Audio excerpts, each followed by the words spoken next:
Well. Welcome back to the Counselor's Corner. Here's your host, David Lorenzo Glover, aka C2, aka Controversial Counselor. So tonight's topic is going to be about, it's titled, Is There a Such Thing as Privacy in a Relationship? So, you get a lot of back and forth with that privacy issue because people, often say, oh, once you're in a relationship, that privacy stuff is out the window and it's an open book. I had a few people already join me. Igor, thanks for joining me in the Counselor's Corner. Don't mind if I mess up your name. Nate, Show Me, LeBron, thanks for joining me in the Counselor's Corner. Carol, thanks for joining me in the Counselor's Corner. And also tonight in the Hanging with Herbert segment, he's going to be talking about, briefly, 15 minutes, about the issue with Caucasians and other ethnic groups over usage of the word nigger. I mean, they've been using that word up. I see it on a regular basis. I'm like, wow, they wilding with their memes and posts and stuff. So it's crazy. Nicole Isom, thanks for joining me tonight in the Counselor's Corner. Philly Phil, what's going on, Phil? Thanks for joining me tonight in the Counselor's Corner. So, every segment I have, I usually start off with some counselor concerns. And I guess my first concern I'm going to start off with is, well, let me start off with the Baltimore thing. I want to start off with, on the positive note, with Gervonta Davis had a big major fight this Saturday. I think it was the first time a championship fight went down in Baltimore in 80 years. So that's he's down with the money team.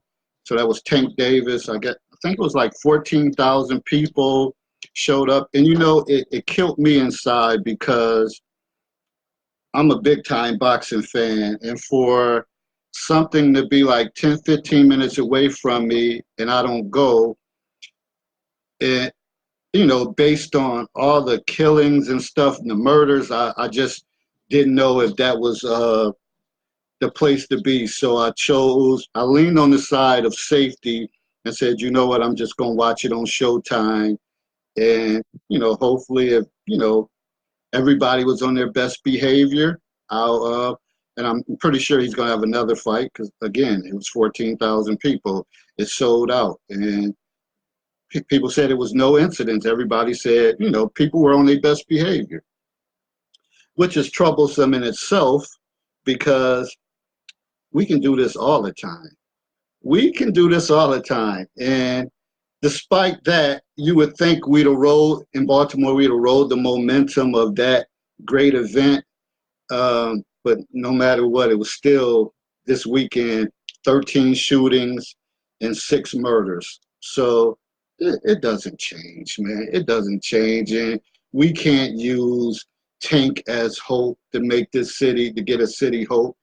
Everybody has to take individual accountability. And I think that's one of the things that's lacking. Nobody wants to be accountable for their own actions. They just want to blame stuff on the school system, slavery, Donald Trump, the community, you name it, people come up with excuses. Marcia said, hey, Marcia, how you doing? What's going on, Herb? I don't know, Herb, are you inside the, I don't know if you chimed in yet. I mean, what's going on? All right, maybe you're not in yet. So that was one, and I'm trying to go through these briefly.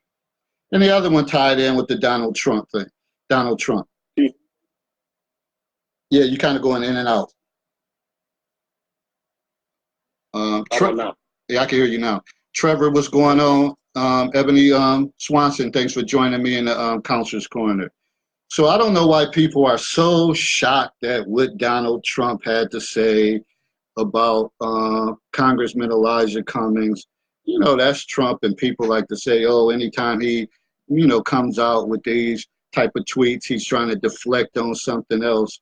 You know, and I sat back and I processed it. I'm like, damn, what is he lying about? It is some truth to it, a lot of truth to it. And that's one of the reasons why, no matter if it wasn't truth to it, I can't get, you know, I'm not one that's going to get upset over what Donald Trump said, because I expect that type of crap to come out of his mouth. But it really wasn't crap. It's something to think about, you know, whether Elijah Cummings is putting his energy toward this immigration stuff, or should he be focused on his own city, where it's like, and that's, you know, it's not his fault at all. Like I said, it's each individual that has to hold accountability for their own actions. Good evening, Ebony. Kimberly Scott, thanks for joining me as well in the Counselor's Corner. So I'm not going to spend too much time on that, because that could be a whole show in itself. The way people respond to Donald Trump's tweets, or his overall professionalism, his leadership skills, and I can't worry about that. Self-accountability, I just got to worry about myself. What's going on, Anitra? Thanks for joining me in the Counselor's Corner. And remember, people, please share the video.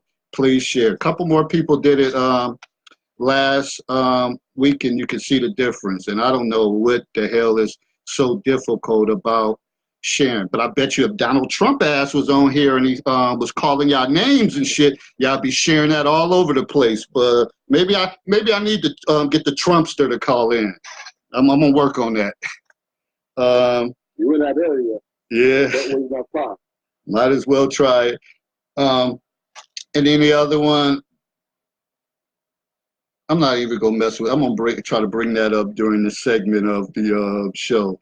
And then finally, man, I'm excited today also because I finally finished the, you know, like I always say, I'm old school. I write in the I write in the damn notebook pad right here. I finally finished No Friday Foolishness. So now I moved on to the next phase of typing, and me and my publishing consultant have set some dates, and these dates they rolling right up. So I don't even have time to play. So I'm a little hyper today, but yet filled with excitement, because I know it's about to be another book, and it's just not going to be cocktail conversations. It's going to be something else. And then after this, stay tuned for Middle School Madness. So I'm going to keep them cranking and stay relevant. And I'm not about to sit around and be one of those entertainers that have a album every 5 years. I'm about to start firing off stuff. So that's where I'm at. So I'm excited to be at that phase, and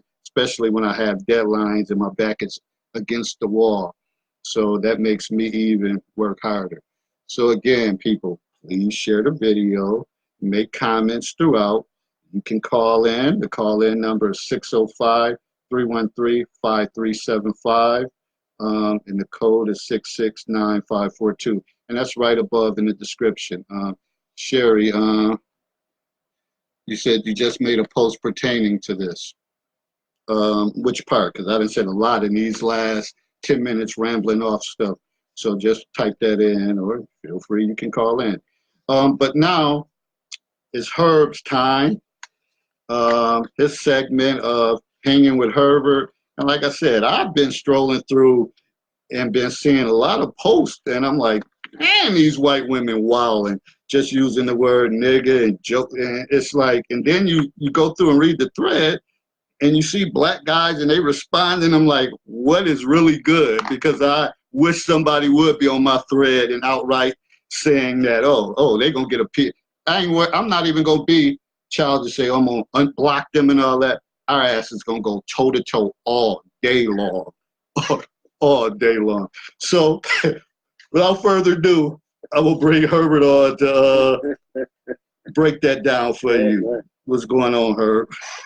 Man, it's another Monday afternoon or Monday evening, however you want to slice it. For me, I work midnight, so it's a Monday afternoon. But anyway, man, much appreciative for the segment you're giving me, man. Continued success in what you're doing. And as David said, please, people, share the video. No sure, problem. that's the way we bring awareness to issues in our culture, issues in dating, and issues in other moral ways of our society. But man, this is something that you had mentioned probably about maybe a little over a month ago, and I was like, you know what? It's ironic that you say that because on my timeline, now there are two females that I know personally. Mm-hmm. They're Asian and they have biracial children, and they throw the word around freely. Wow. My first thought is, what are you teaching your children about part of their heritage?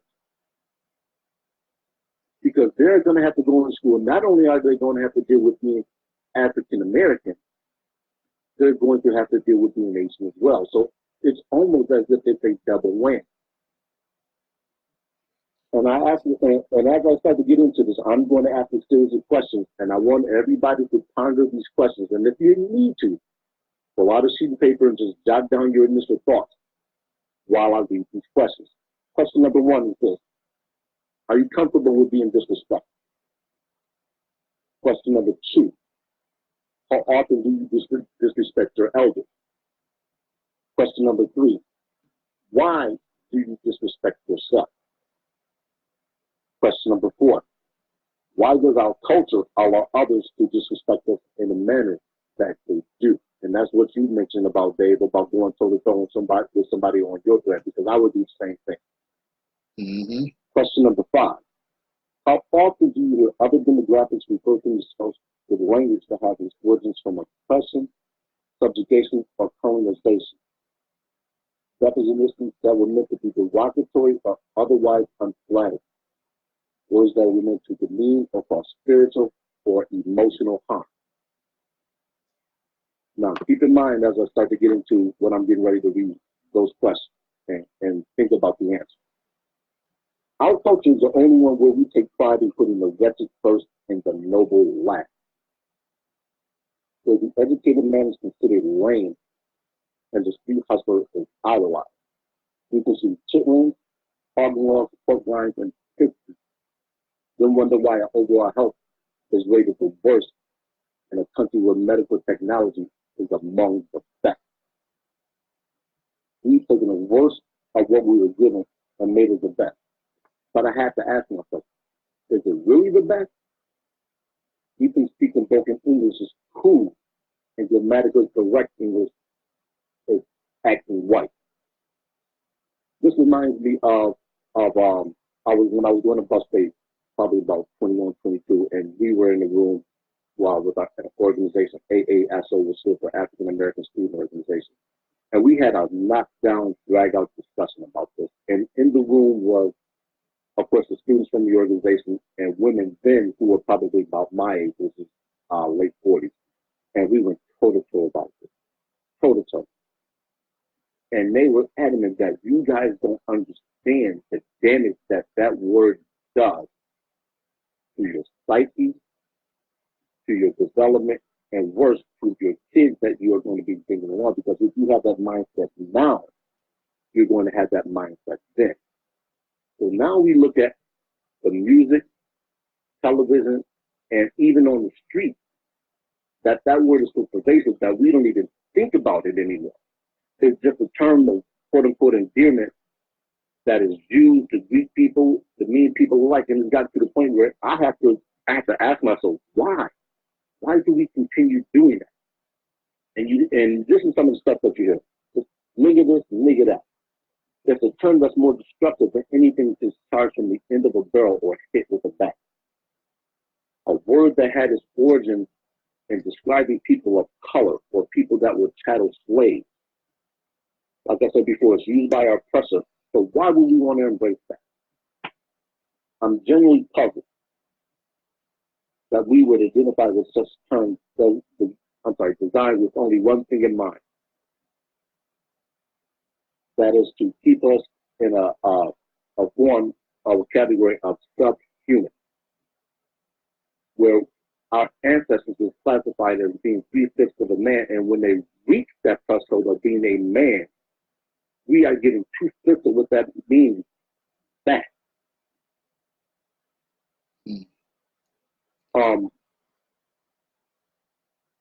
I'm sorry, losing my place here. That's the dignity that when we use that term among ourselves, that's the lack of quality that we have in standing with other communities, not even to mention ourselves. So back to the question that I read. When you use that term, you are disrespecting yourself. And I'm pretty much going to go on a statement, and people probably said, no, we never disrespect ourselves. Well, that's what you do if you tolerate the word nigga and you allow people to use that in your presence to describe you, to speak to you, or anything having to do about you. Question number 2 I asked was, how often do you disrespect your elders? And I'm pretty sure most people said never. And I'm going to ask you, are you really being honest with yourself? Number 3, I've just addressed. You say you never disrespected something. When you use that term, that's exactly what you are doing. And number 4, I just addressed. When you don't correct somebody or you don't disassociate yourself from them, whether it's on Facebook, it could be your family members or whoever, you gotta pull their coattail and say, hey, look, you gotta stop using that term. It's unflattering, it's demeaning, and it's destructive. Tell them. And you're gonna cause some waves. Our behavior, human behavior, is the hardest thing to change. But it has to be done, because in order for us to progress as a people, we have to first start holding ourselves accountable before we can hold anybody else outside of our culture accountable for the way they treat us. And I see it all the time. I'm on a post on a local group, and people are adamant that the police are the issue. The police may be the issue when it comes to treatment of us, but we have to own our own nonsense first. We have to. There's a part in a movie called Glory, played by, there's a part in there where Denzel Washington's character, who is Private Trip, and Morgan Freeman plays, I can't remember, Sergeant Rollins. And then had just got into a altercation with another white brigade that was moving through it. And he had given the order for them to return to work. And he said, look at you. You turn around, hollering soldiers just lift you the white man's pack. And he slaps him.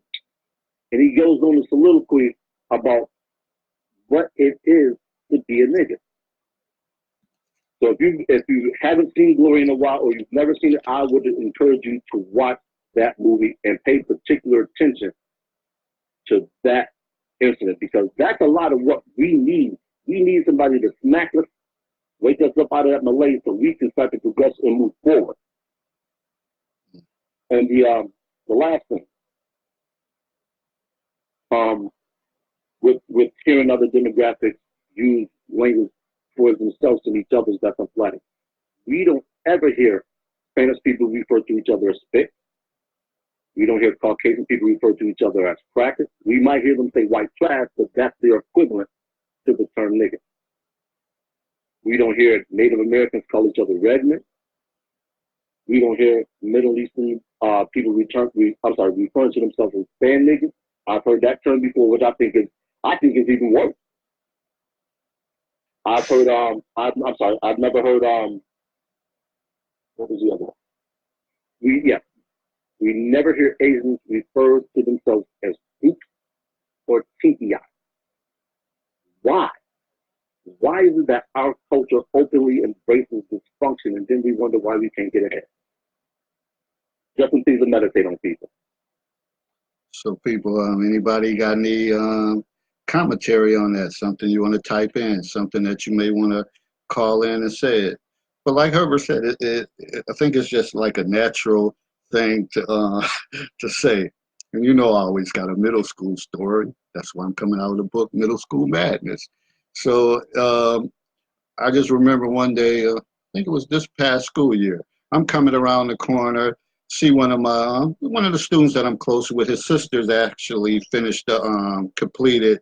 I went to the school, so it was a couple of them that went through, and he's the third one there. So I kind of been through the family, whatever, they've been at the school. So we both, he turned the corner, I turned the corner, then he comes around and he runs and we like, what up, nigga? I'm like, what? And then I guess he realized who he was talking to. Then he was like, oh, my bad, Mr. Glover, my bad. Then I was like, then I'm like, dude, you shouldn't be calling nobody that. Y'all should stop calling each other that. So I kind of used it as a teachable moment, but we know once I probably went up the stairs, he probably went right back to pounding some other dudes and calling them niggas. But that's what some of the things, that's we do when you program and you think that stuff is cool, and it's not, to the point that you don't even realize who you saying it to. Just like with the overuse of people saying bruh and all that stuff, the kids actually say that to their mother, their father, bruh. And I just don't like stuff like that. But let me read this comment from Nicole. She said, right on, Herb, I don't like the word and don't use it, and don't let people around me use it around me. Well, I ask them to stop and don't use it around me. It's sad. One person said to me, they or we took the word back from them as empowerment. Wow. And we took it back. And to Nicole's point, that's what we were saying to the older women during that meeting. And it's funny how when you get older, you start to revert back to some moments in your life and you go, aha. And for me, it's been an aha moment. And the funny thing about it was, it took one of my relatives coming home from prison for me to understand exactly what it was that I was engaged in. Because I used to be one of those people. I used to throw the thumb around. And it's like I said, it took a man to lose his freedom for me to understand the oppression I was engaged in by using it. Man. So, I mean, and the thing is, how do, I don't know. I mean, realistically, do we expect it to stop when when we know that it's in the music? I'm not saying so much, not so much on TV, maybe some movies and stuff that they watch, but it's constantly ingrained in them that they think it's okay to say it to adults. And it comes out their mouth so easily in the young generation. And I'm talking about 11, 12, 13-year olds. Like, they don't mind. That's like instantly. That's like something that they use as a go-to. Like, what, nigga? Like, they'll say that in a minute to a teacher or something without a problem, man. It's crazy.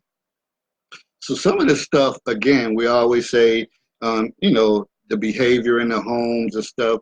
But when you have parents that use that, you'd be surprised that when I be out and about, like at the mall or somewhere, and you hear men, women talking, and you're like, what the hell? So and you say, well, we know why. We know why it is, man. They're sending us the best that they have, because this is stuff that's constantly in the households on a regular basis. Carol said, wow, that's not words you use with your parents. No, it's not. And It's disheartening, man. It really and truly is. And like you said, it's part of our culture. So people ask, well, how do you change that? You change that by simply not supporting that aspect of our culture. If it's music, don't buy. Don't buy from that artist. Don't buy, and if need be, and if you have to go to steps, don't buy from people that own that company. Don't buy other people's records. Don't buy other people's music. Don't watch the television. I said in my house now, I haven't had TV in over a year. I just refuse to support that nonsense because that's all they're feeding us. And being that we are a culture that thrives on visual and auditory, it becomes easy for us to be socially programmed that certain things are okay. This is why the television shows Power and Empire are so well liked among us. We think about that. Those two shows, from what I understand, they show off the worst in our people, and we watch it and we walk through it like Mark Twain. I don't get it. yeah, I probably only watch maybe one each of a whole episode. So I just, to me, all of those storylines is the same. It's just like a typical day in the hood, or whatever the case is. So it doesn't impress me at all. So I can't get caught up in that. But feel free. Anything that Herbert said, and I said up to this point, you can go through with the continue on with the dialogue and the thread. But now we're going to move on to the reason, the main reason. It's the title of the show. Can couples have privacy? Pretty much in relationships, is there such thing? Um, so here's the description. Can couples have privacy in relationships? Or once you commit, is everything an open book? Does this belief only pertain to married couples? Everyone needs a little time for themselves, and that includes private thoughts. Let's discuss private matters, boundaries, along with insecurities in relationships. And well, we already talked about the hanging with herbs segment. So pretty much that was it. But it came from this scenario out of cocktail conversations. And some may look at it as, okay, it's bigger issues than that. But once I read it to you, and I had posted it, so it went like this. It said, "All jokes ain't funny." That was the title of it. Before I get into that, thank you for joining me. Hello, Kim Anderson, and hello, uh, Kim Wicks, for joining me tonight in the Counselor's Corner. So the title of the scenario is "All Jokes Ain't Funny." Stephen and Kimberly have been married for 20 years, have 3 sons, and are living a good life. Stephen is a chemical engineer, and Kimberly is a stay-home mom. New Year's Eve, they attended a party, and Stephen got pretty saucy that night when they went home. Stephen was passed out and did not hear his phone vibrating, and Kimberly decided to open his text message. And what a surprise did she get? Several pictures of nude guys. When confronted, Stephen stated it was a joke from his coworkers. What would you do? So ladies, that happened. What would you do in a situation like that? So feel free to chime in. So, you got multiple things going on in that situation. And one could say, why the hell did she even look in his phone? If she wouldn't have looked in there, she wouldn't have saw those pictures. She could have just let it vibrate, and then eventually it would have stopped.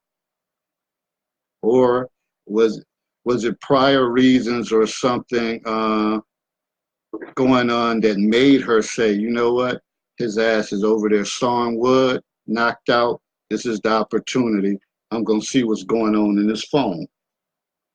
So she decided to look, and she got what she was looking for. So I'm going to give you a couple perspectives that were stated from the book. Someone said, if she didn't sign a pre-up, those texts were all proof she needed. It's a touchy situation because of the kids. I don't think divorce should be the first step. I think more investigating needs to be done. Someone asked, is he gay? Before she married him, there had to be signs. That's messed up. Chrissy Poop, thanks for joining me tonight in the Counselor's Corner. Someone said there's no evidence he has done a thing. All the conclusions being formed are very short-sighted. There is nothing that says he was a part of the picture, so anything along the lines of divorce are speculations of what he has done. And then here's another perspective. My man, I'm going to disagree with you on that trust issue. It should be an open book, according to the Word of God. Christian status actively involved in the church or Easter visitors. So I guess that person was saying that is based on, are they a legitimate member of the church, or are they just someone that follows church only during Easter time? Marcia said that word is very offensive to me, but unfortunately we have a tendency to use it among ourselves, which we accept. But let some person from another race confront us using that word, we become very offensive until the word becomes less used by our race. It will always be used by others in a derogatory fashion. And And it's sad to think that other cultures judge us in many ways by the word, from our intelligence to the type of jobs we are capable of having, and etc. True. But we have to find a way. We have to stop. And it's maybe not so much, well, I can't say this. People our age still use it, my age, that still use it frequently, but maybe not so much as the younger generation. Reverend Charles Searcy, what's going on? And Rachel Ewan, thanks for joining me tonight in the Counselor's Corner. So those were some of the perspectives from that scenario. But here's the actions that I said as the controversial counselor, not David Glover, not David Lorenzo as the controversial counselor. C. Raleigh Toll, thanks for joining me tonight in the Counselor's Corner. I said, I feel that Stephen needs to be honest and let his wife know what the deal is. My gut feeling is there are thoughts, feelings, actions, and behaviors. And sooner or later, he will act on the situation, and that is where things get sticky and tight. Give his wife the opportunity to leave on her own instead of putting her through this embarrassing pain. And the consequences of this scenario is more than likely Stephen will continue doing what he is doing until everything comes out in the light. He will forever live in shame and embarrassment involving his wife, children, and career. If only this was a joke. Unfortunately, men are leaving their families to take on this alternative lifestyle on a regular basis. Women, know your man before the joke is on you. And like someone said when I posted this, they said, heterosexual men do not play like that. So I guess in his words, he was saying that it's something going on with old Stevie boy. So what's y'all take? Sharita Lewis, thanks for joining me tonight in the Counselor's Corner. Rasheen Williams, thanks for joining me tonight in the Counselor's Corner. So Herb, you still with me? Yes, I You've probably been holding back like, oh, I got something to say. The old man is applied and it holds truth here. I'm going to say it. I already know it's going to cause some controversy. They tell you. But that's what I like. Be careful what you ask for. Be careful what you ask for because you might get it. Now, I'm not the type that snoops. I just refuse to for that reason. I would rather remain oblivious and happy in my ignorance. Because the first thing you have to address is not what was seen, but the intrusion upon somebody else's personal property or space. People will say cell phones are fair game and the like, and I disagree. I don't care if you are my wife, are my girlfriend. There's two things in mind that you can't go in without my permission. One is my wallet, two is my phone. I don't give a damn what you find. You can find me butt naked, knee deep in another female's vagina. We're going to address your transgression first before anything else gets spoken about, because you violated. You violated in the worst possible way. I don't care who says what. Any relationship has an air of autonomy. In other words, that an individual has their business, and then the relationship has its business. You can't cross that and then expect not to be dealt with in a harsh manner. This is not condoning what was said, because I know, well, one thing, I don't give out my cell phone number to my coworkers just for that reason, because you have some people of different cultures, and I'm not singling anyone out, that play like that. So if that comes across and it truly is a prank, then you put your husband or your boyfriend in an untenable situation, because now you have the doubt cast in your mind. And the hardest thing for somebody to do is elate that doubt to the point where it doesn't become an issue, because he might go up to a guy and you're going to ask yourself, okay, is he doing that with this guy? Is he doing that with this guy? Or is he doing that with this female? You become suspicious automatically as if it's a knee-jerk reaction. So don't snoop. She got what she wanted, and she didn't like it.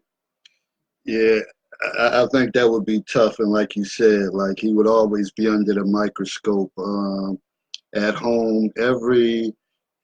Ladies, y'all know how y'all are. every little action he do, whether he's sipping on some tea and y'all looking at his pinky or whatever the case is, it'll be different signs, and more than likely you won't be able to keep this information to yourself. So you're gonna share it with your sister, maybe your mom, some girlfriends, and then they're gonna add their half a cent to it, and then it's not going to be a good thing. Let me read Carol's comment. She said, "I would probably be shocked as hell and break down in tears thinking my man is gay. That's not something you joke about, regardless of how well you know each other. As for privacy, yes, there is supposed to be some sort of privacy, but hey, it could have been a very important message pertaining to work."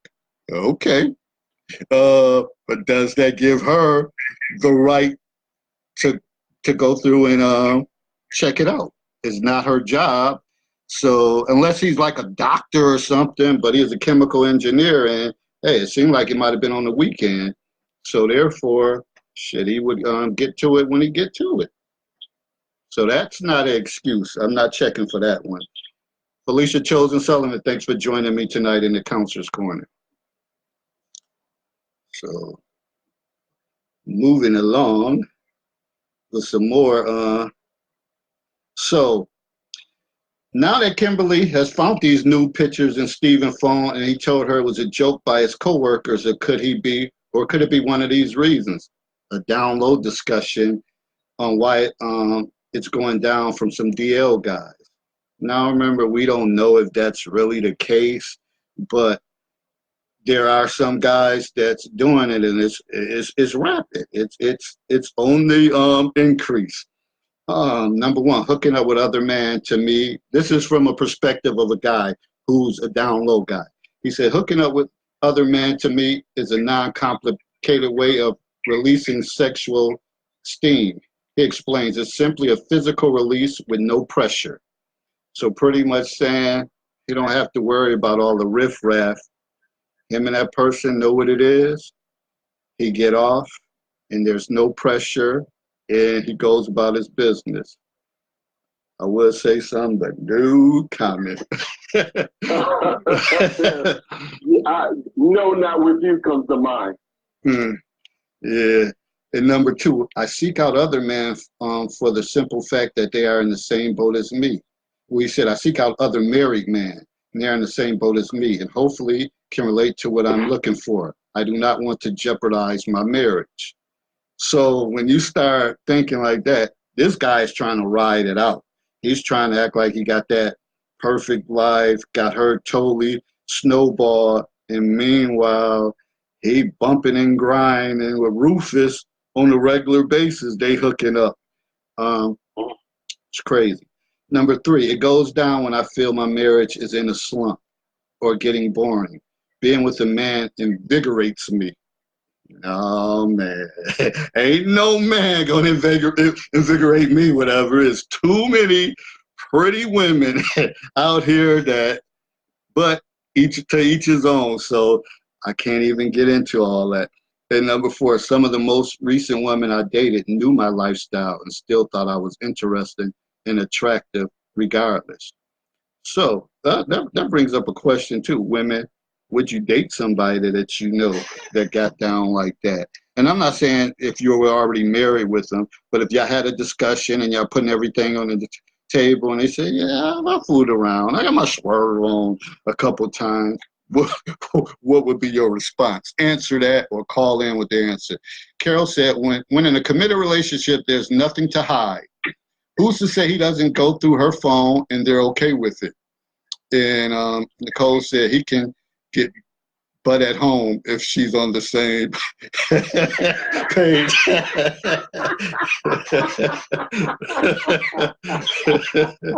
You so wild, Nikki. You so wild. But that was a good one, though. Yeah. Now, back to Carol. You said in a committed relationship, there's nothing to hide. Who said you got to be hiding something? But again, everybody is their own individual. I know it sounds good when they say when you get married, we become one. That's bullshit. You're still who you are. You're still who you are. Y'all may do. Bison Stockings and Sherman or other toilet paper companies if you're buying that. Yeah, you may do things together as one or put your brains together as one, but your core existence is you're still one. It's still things that you may not want to discuss or it may be private to you as well. I mean, I know some people are going to disagree, and there might be some guys listening. Oh, no, man, me and my wife, I let her know everything and all that. But there's some people who don't, and that's good if you do. If you're at that point, if that's what you want to do, hey, I'm not going to knock that. But understand that each individual is their own self. So I think we got to stop looking for kind of setbacks or things to make it seem like somebody is suspect instead of just letting people be who they are, unless it's directly impacting you. Kim said, no, no, no. I would like to know what those no's are about. Talk to me, sister. All right. You know, the funny thing about that is the way our society is now, with divorce rates being what they are, if that ever comes to pass, and more than likely it does, because I think since 1980, 50% of marriages end in divorce, with women leading the way at a 4-to-1 clip of filing divorce. You think she won't take that information and destroy you? Yeah, because it's too much. Go ahead. Go ahead, Dave. No, you go ahead. So not only as a man do you risk social alienation, you can risk more financial ruin than what the divorce can. And think about where our culture is now, or think about where this country is in terms of LGBTQ issues, and anything having to do with that. Do you really want to have to endure that as a man, or anyone for that matter? Yeah, it's too many incriminating things in this day and age that you have to have all your I's dotted, T's crossed, and everything, and pretty much you wouldn't be doing anything on your phone because that would be, that those are those receipts they're talking about. Marcia said, Kimberly, in my opinion, she didn't have to check his cell phone and see nude pictures of her man to think that there's a possibility that he could be gay. If she wasn't in tune with him, there's no way he was showing any types of signs that she probably ignored. So the joke really was on. And once she saw the pictures, did she decide to have that necessary discussion? Really? This should have been done way before this. I mean, and I guess that's the thing where it is the phenomenon of DL guys that you just never know.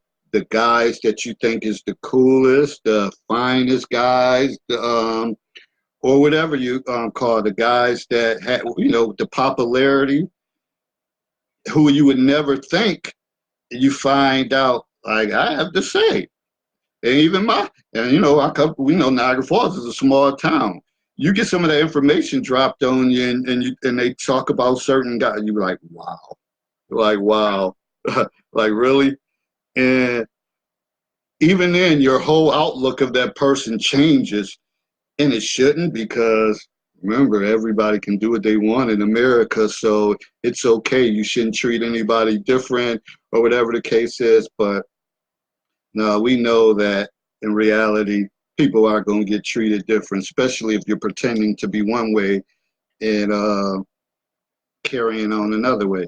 Frederick the Master Barber, thanks for joining me tonight. What's good, brother? All right, so we here go a couple more. So based on Norton Security Survey, about 50% of couples share passwords, but 15% of those couples end up fighting based on things they found. What are you thinking?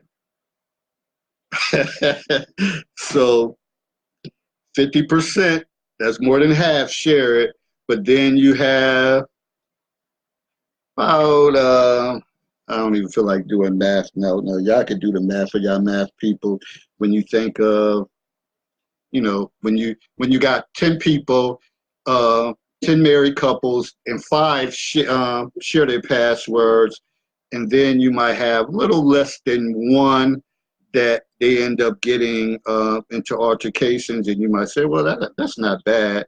But the point is, if you're going to share, then obviously you would think your relationship is solid enough to overstand anything that you have. But clearly, I think some people get suckered into sharing certain things or password, and they're like, well, I'm just going to go ahead and do it. But then they still have habits that they do. They still like to, compliment on other women pages. They like to inbox and do different things. But here's the thing. Yeah, I know it's a thing called digital abuse. So not only you got the emotional, the physical, now we live in a world of age that is digital abuse. So I had posted this earlier today. I said, are you suffering from digital abuse? Your partner tells you who you can or can't be friends with on Facebook and other sites. They may put you down on social media, steal or assist you share your password. You can't turn your phone off when you're around family and friends because he or she may be trying to reach you. So let's be honest. How many people can, and maybe not right now, but I'm sure some of you have went through digital abuse. Even guys, you may have went through digital abuse because people should be entitled. They're entitled to their privacy. They're entitled to it. Everybody's entitled to it, no matter what your status is. Nicole said, if they share, why have a password? Well, I guess you got to have a password. Yeah, because you just don't want to. A lot of people have a propensity of leaving their cell phones at work. If you work in a cubicle, some people walk away from the cubicle for a minute and go grab a drink of water, might be run to the fridge, go grab a snack or whatever the case is. So you may work along somebody who wants to see what's going on in your life. And if you don't have a password, you're giving them free reign. So just imagine if one of your coworkers got a hold of something like that. And Herbert makes a good point on that, because even in the school system, it was teachers that lost their job because the teachers students got a hold of their phone on their desk, and it didn't have maybe a password, and they seen pictures of maybe the teacher at a beach drinking and just wilding out. They sent it around, and guess who ends up getting in trouble? Which isn't fair, but that's why when kids are like, oh, Mr. Glover, can I use your phone? Because I got to call my parent. Where your phone at? You better use this. You better go to the main office. And this might be like something like at bus duty or if someone missed the bus and you're just in the hallway after school and they may ask to use your phone. You better go up to that main office. You ain't about to use my phone for nothing, because I don't trust none of y'all like that. So, and I've never been one to just let people openly hold my phone when people are like, let me hold your phone. Because I think you're looking for something, especially if you're a grown-ass person. Carol said, time to ditch that relationship. I'm not dealing with a control freak. Mike DJ Hitter, he tagged Nicole. Mindy, thanks for joining me tonight in the Counselor's Corner. And someone replying to Mike, Nicole said, yeah, that's true. You got that one. So I must be missing out on some of the commentary. Oh, Mike DJ Hitter said, passwords in case your phone gets lost so no one else can go through it. And yeah, and that's one of the ways that that's a legitimate reason. But when you have somebody that's digitally abusing you, they're going to ask, why do you have a password on this phone? Why can't you pull up your stuff around me? Why do you hide your phone when I come around? Why is your phone face down? And you get off. That's abuse. Something I never understood. I've seen that before. Not to cut you off, Dave. I've seen that before. When I'm out and about, my phone is up. Now, I'll turn my phone down because I believe it's social etiquette. So you're not distracted by it going off. Because my alarm is, all my audible is silent because I sleep at odd times, and I don't want to be disruptive because it's hard for me to go back to sleep.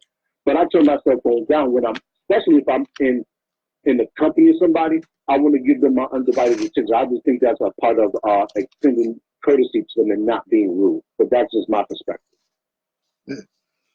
So, and I think, reading up on this digital abuse stuff is bigger than we think, because it could be, it could be some guy or woman asking you to send nudes, and you may not be comfortable doing it, and they kind of put the heat on you to do it, and you end up doing it even though you don't feel comfortable. If you don't feel comfortable doing something, then don't do it, and the hell with them.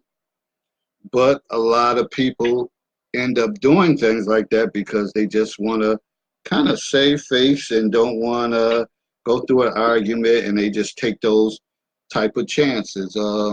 Angel Palmer, thanks for joining me. Carol said that same person questioning you keeps their phone on lockdown. LOL. Some of them will try to pull that. So here's a couple more talking points that I had. You believe his lies because you are afraid of the truth. So why are you complaining? So that was just something basic. You know damn well he's lying. You know he's lying. But you're afraid of the truth. You say you want the truth, but you really don't want it.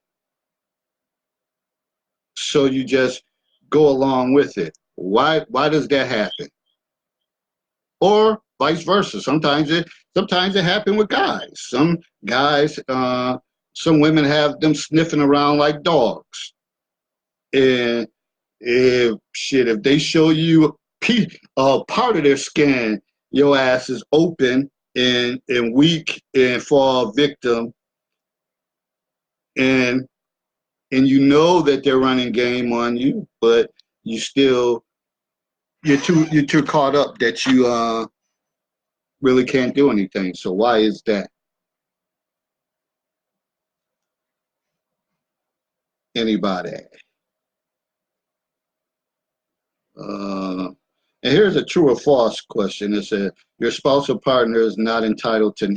They're not entitled to knowledge of every thought, behavior, or move you make. They are entitled to mutual. They're entitled to mutual respect and trust. So when people think, okay, we're a couple, what's yours is mine, and what's mine is mine. No, but they might say what's mine is yours. That's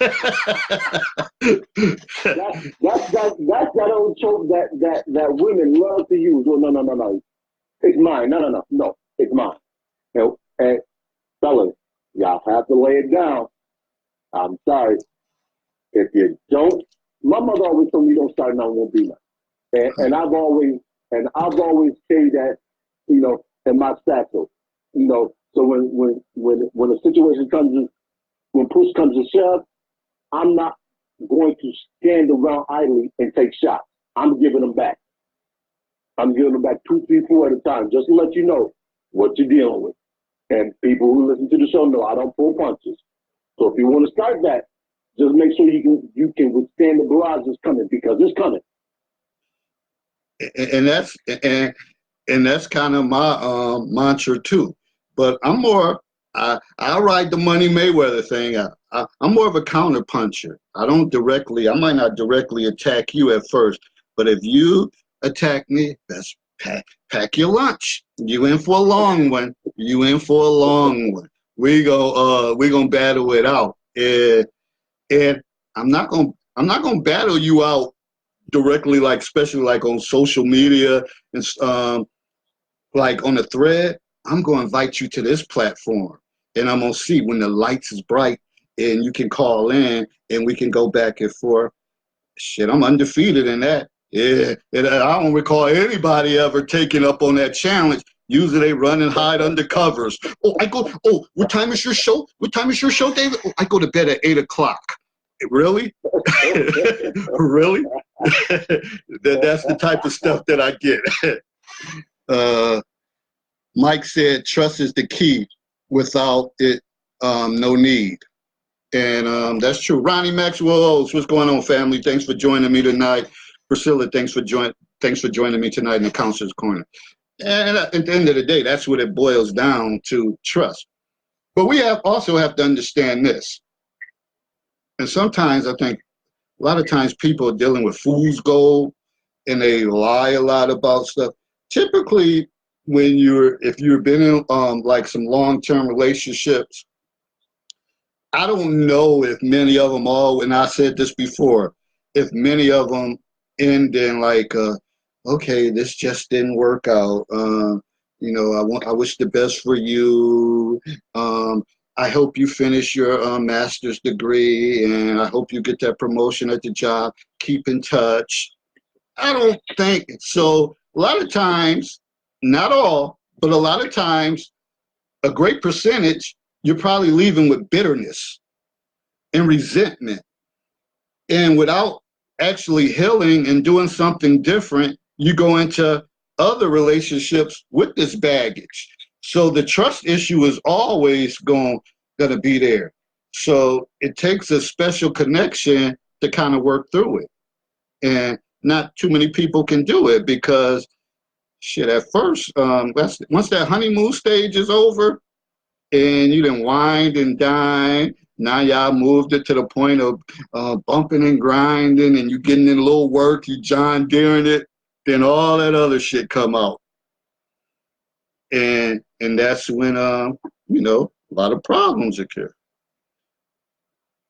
What y'all take? What you got to say about that, Herb? Big Bad Wolf. The funny thing is, I believe I shared this story before. I personally, with my own catharsis when I was 30, I had an event, and I won't get into that. Maybe when some other story comes along, I might share that. But I had to withdraw from dating, period. And I did that for a grand total of 4 years. And I came out on the other side with a better understanding of who I was as an individual, and more importantly, the type of woman that I was going to engage in any aspect of a relationship, whether it was just a sexual relationship or a long-term committed relationship. And I think we as humans, we need to do that. We need to understand why we date, why we choose the people that we date. Because if you just date randomly, you're subjecting yourself to somebody who hasn't healed, and they're carrying around that bad energy, and that energy is going to be transferred to you one way or another, through one medium or another. And you are going to have to make a choice whether to absorb that negative energy or to disassociate yourself from it. Yeah. And that's vital. And I think as you get older, your tolerance level is short. I mean, you're not about to have no full-blown argument with somebody. Okay, we hung out 2 or 3 times. Okay, you invited me over, we chilled. That was a good evening. But then now you want to have a full-blown shouting match? Oh, hell no. You're done. Stick a fork in it. So, you got to pick your poison and realize and kind of be aware of the situation of like time and awareness. Like, okay, like I'm just really getting into this person, and we just start seeing each other. I can't respond like that. So, it's just something to think about. Julius Hall, what's going on, brother? Thanks for joining me tonight in the Counselor's Corner. Oh, I'm sticking to the strip tonight at 10 o'clock. Well, we're going to go 5 minutes long to close this out. Any last minute thoughts or comments, then I'll throw a watch party throughout. And like I said, I might be in a hiatus for a little bit. I don't know. It depends on how much I get done with this book. Once I finish typing it, then my part is pretty much done. I have somebody edit it. Then it'll just be I'm pretty much hands off. I just kind of if I like it or not. So, but I got a serious deadline by August 10th to get my part done. So I have little time to play around with. But I still I'm gonna have a show on Monday, and then I'll kind of gauge after that. So, but we're going to keep it pushing. But anybody got any last comments they have to say about this privacy issue? Because, like I said, a lot of people feel that once you're committed, the world is yours. Like, oh, this was some women to say, nigga, nigga. We talked about that earlier. You must have forgot. We together now. Hand over that phone. So, and that's just not the case. And you can hear that garbage all the time. He must got something to hide, or she must got something to hide. Yo, you handle your business, I handle mine. And I always say, if I'm busy with, like I said, with stuff I got to do, I'm not thinking about your raggedy ass flip phone. I'm not even thinking about it. I'm not thinking about it because I'm locked in on what I got to do. So those insecure feelings, I can't be absorbed with those. But when you got somebody who don't have those goals and don't have pretty much nothing going on, they looking for shit to pick. They like to pick. What is it? What's the word they used to, nitpick. Because my grandmother would say, yo, you like to nitpick. And you have those people just like to nitpick. Marcia said, I personally feel that when one chooses to date, they need to put in the work and make sure you've addressed all of your own insecurities and have them resolved because it's unfair to enter a relationship with old baggage. There's no winner when this becomes an issue. Well, it is, but you can't tell nobody that when it's cuffing season or it's summertime, you want to hold hands, you want somebody. I didn't see many women say, oh, I just wish I had a man so we can go get ice cream right now, all of that. All of that stuff, whatever. This is a new thing that women I've been seeing. Oh, I just wish I had a man. I need a booty rub. What the hell? What the hell? So it's crazy. The stuff. So when you want needs and you want stuff addressed, then every holiday. Every other month is a holiday for women, so they kind of want a man in that situation. So you never had that time to breathe and heal and say, you know what? Yeah, I know I cuss on here. Fuck Valentine's Day or whatever. Fuck Mother's Day or whatever. I'm trying to work on myself or whatever case. And listen, I'm not trying to tell anybody to minimize those days. You can believe in what you want to believe, but I'm just saying sometimes you expect other people to do for you on those days. And in reality, when you don't have nobody, then you have to find a way to move past that. Nicole said, we all need some type of privacy.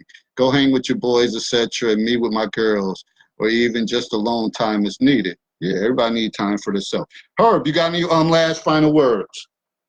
No, man. That's for the show, man. All right. I mean, it was quick, but it was a lot of stuff discussed. And feel free, as the watch party, if you got some other things that you thought about or re-listening to it, if you decide to do that, then feel free. Or maybe you won't catch today, but you can always go in and add some more comments to it. And please share, and, let's keep pushing it. And see, I'll see you again next Monday. Ronnie O said, that's going through the phone is corny. Ain't nobody got time for that. We are adults, not kids. You'd be surprised what women make time for. If I got to go through that, kick rocks. Felicia said, when you know who you are, you prefer to be your own and allow them to be their own. Issues arise. You deal with it or let it go. Don't play with it. And at the end of the day, when you know who you are, and the problem is, like I posted earlier, and I think Herbert made reference to it, KYP, know your personnel. That's what people don't know. People don't even know who they dealing with, and they don't even know, like, she gonna respond this way, or she gonna take it like this. When you know how they gonna respond, you move differently. But when you have no idea, that's when you have a world of problems. Know your personnel, KYP. And then KYS, I guess, unless we come up with a new one. Know yourself. And people don't even know that either. So, damn, this is the dilemma that we're in. All right, good people. I'm out. And I appreciate everybody who tuned in. I appreciate you, Herb, with the Hang with the Herb segment. I appreciate everybody who took the time to come in and listen, the ones that chime in with comments. And again, let's push forward and continue to grow and keep having these dialogues. And like I said, none of this stuff is ever going to be solved. Hopefully, we could just kind of maintain or control it a little bit. If we can try to control a little bit at a time, then hey, we can